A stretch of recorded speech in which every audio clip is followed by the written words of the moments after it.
Hi friends, last time అయితే ఒక blog చేశాను కదా.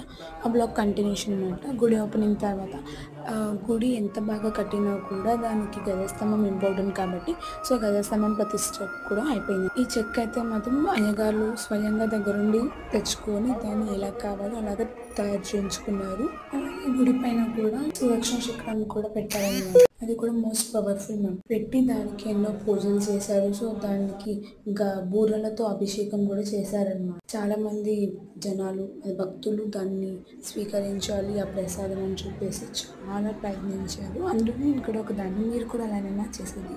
ఆ ప్రసాదం తినడం వల్ల డిఫరెంట్ యూజెస్ ఉన్నాయని చాలా మంది అంటారు. మీకే యూజ్ తెలిస్తే సో కామెంట్. అలాగే వచ్చిన భక్తులందరూ కూడా అన్న ప్రసాదం పెట్టారు. ఈ గుడి 7 monthsలో కంప్లీట్ చేశారనమాట. సో 6 days దానికి దగ్గరుండి హోమాలు పూజలు అన్నీ కూడా చేశారు. లాస్ట్ విత్ దేవుడు ఒక కళ్యాణంతో యాక్ట్ చేసేసారు. లొకేషన్ ఎక్కడో కాదు, వచ్చే బ్రహ్మశక్తి. సో దేవుడు ఆశీస్సులు అందరికీ ఉంటాయని కోరుకుంటూ thank you for watching this.